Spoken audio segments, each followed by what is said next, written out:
For as long as I can remember, I have always wanted to be a teacher. I love working with children, and I love using and sharing my knowledge to help others. I love to read and write and spend time in nature. I love to talk about spirituality, astrology, psychology, business, self-care, and healing. But I have also been suppressing a lot of my creativity for a long time. And so if you can relate to suppressing your creativity, I hope that this episode can inspire you. Hello, and welcome to your safe space where we talk all about mindset shifts, manifestation, healing, and self-care. My name is Jules, and today I want to talk all about creativity and how we can clear our creative flow. And because I love to read, I also love to share what I'm reading. And one of those books is none other than Women Who Run with the Wolves by Dr. Clarissa Pinkola Estés. This book has been a part of my healing journey for the past 3 years. And the topic that I want to share with you today is the power of creativity, and more importantly, what to do when your creativity is polluted and how you can clear that pollution so that you can create the life that you want. But before I share these steps, let me quickly share the legend behind this phenomenon and how Estés explains it in her book. In her book, she shares the tale of La Llorona, and if you haven't heard this legend, it goes something like this. In the legend, there's a beautiful woman that falls in love with a man and has his children. However, this man decides that he does not want to be with her and leaves her for another woman. In the story, she goes mad and drowns her children and then herself in the lake. When she reaches heaven, she is told that she can enter only if she can find her children in the lake. And so she goes back to look for them, but she can never find them. And in this legend, she cries and cries for them. And kids are told that if La Llorona sees you, she will mistake you for her child and she will take you.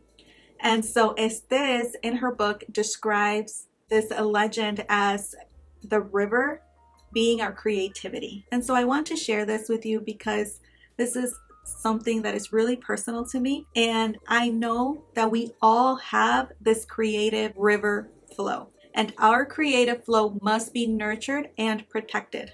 Estés writes that in symbology, the greatest bodies of water express the place where life itself is thought to have originated. And so when you are writing and painting, thinking, healing, doing, cooking, talking, smiling, or making, that is the creative river flowing. It is the greatest form of feminine energy. And metaphorically speaking, it is the river in which La Llorona lived before destruction happened. And so when our creativity is nurtured, we are able to access its transformative power. So how do we clear the river of creativity? When you have a polluted river, it signifies that there's a disconnection between you and your creativity. Sometimes when we are trying to work on something, it feels like everything around us is pushing against what we're trying to create. There may be situation or people that are dragging you down and are making it harder for you to tap into your creativity. It's so frustrating, but it happens. And so the initial step to clearing your creativity is to begin removing these obstacles. If we want to unlock our creative side, we need to have amigas that uplift us and support us. And we need to stay away from those that hold us back, judge us, talk behind our back, and don't offer any words of encouragement. And it's not just your friends. It could also be your partner, your family, or even your coworkers. We need to be hyper aware of all of the energy that's around us.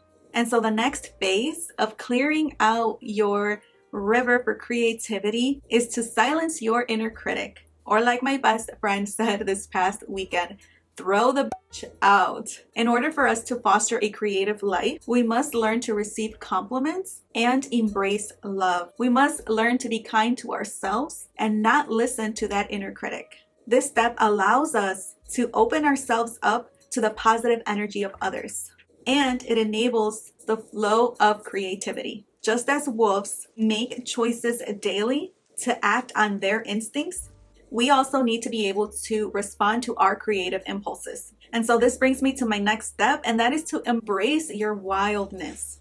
If we want to unlock our creative flow, we need to be able to embrace our authentic wild self. So this means allow yourself to make mistakes, allow yourself to be playful and foolish, and truly experience freedom. When you shed societal expectations and you begin to unapologetically be yourself, you are able to create an environment that nurtures your creative self. And if you want to clear your creative flow, you need to take the leap.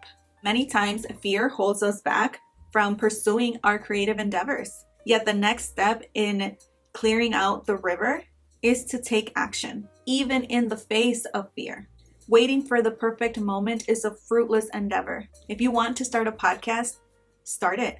If you want to run a marathon, start training.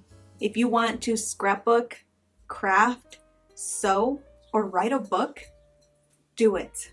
Embrace imperfection and just do it now. This brings me to my next step in clearing your creative flow, and that is to protect your time. I talk about protecting your energy all of the time. And with protecting your energy comes protecting your time. Our time is the most valuable resource that we have, and it must be fiercely protected. If you know me, you know that I am all about time blocking and scheduling, and I'm a big fan of putting my phone on Do Not Disturb. And this is why. As a mom, business owner, and community member, I wear many hats throughout the day. And the only way that I'm able to get things done is to protect my time. And this is not to say that every day is planned to a T as much as I would want to. There are things that are out of my control, and I allow for flexibility. After all, I am human and life happens. But I will say that I am hyper aware of my time and I value my time. And so, of course, prioritizing our creative pursuits means carving out time throughout your day. And so not only are you protecting your time for your creative pursuits, but you also need to stay committed to your creativity. Living a creative life requires daily commitment. So it is vital for you to prioritize your creative passions and devote time to them consistently. And so I am clearing my polluted creative flow by loving my creative pursuits more than I enjoy mindless social media scrolling. And if you are having a hard time disconnecting from social, I encourage you to try what I did this past weekend. And so this past weekend, what I did was I grabbed my journal and I made a list of things that I enjoy doing and things that I can do instead of spending that time on social. So instead of grabbing my phone and going on TikTok, I grab my journal, I look at the list of things that I could be doing instead, and then I do one of those things. And so my list includes reading a book, going for a walk, painting my nails, doing a at-home facial, taking a really long hot shower, doing a puzzle, or simply enjoying Gilmore Girls for the 5th time. So start carving out time for your creative ideas. Nurture them with consistent effort and protect your creative life.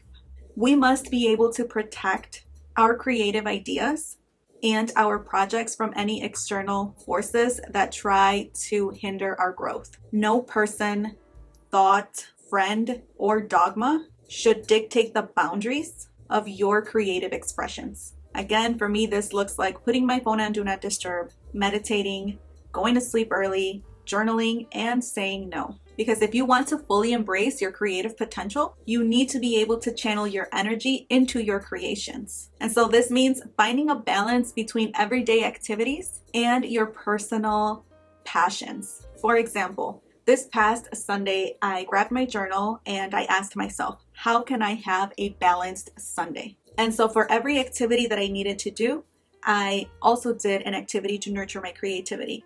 So I spent some time clearing out the backyard, but then I also meditated.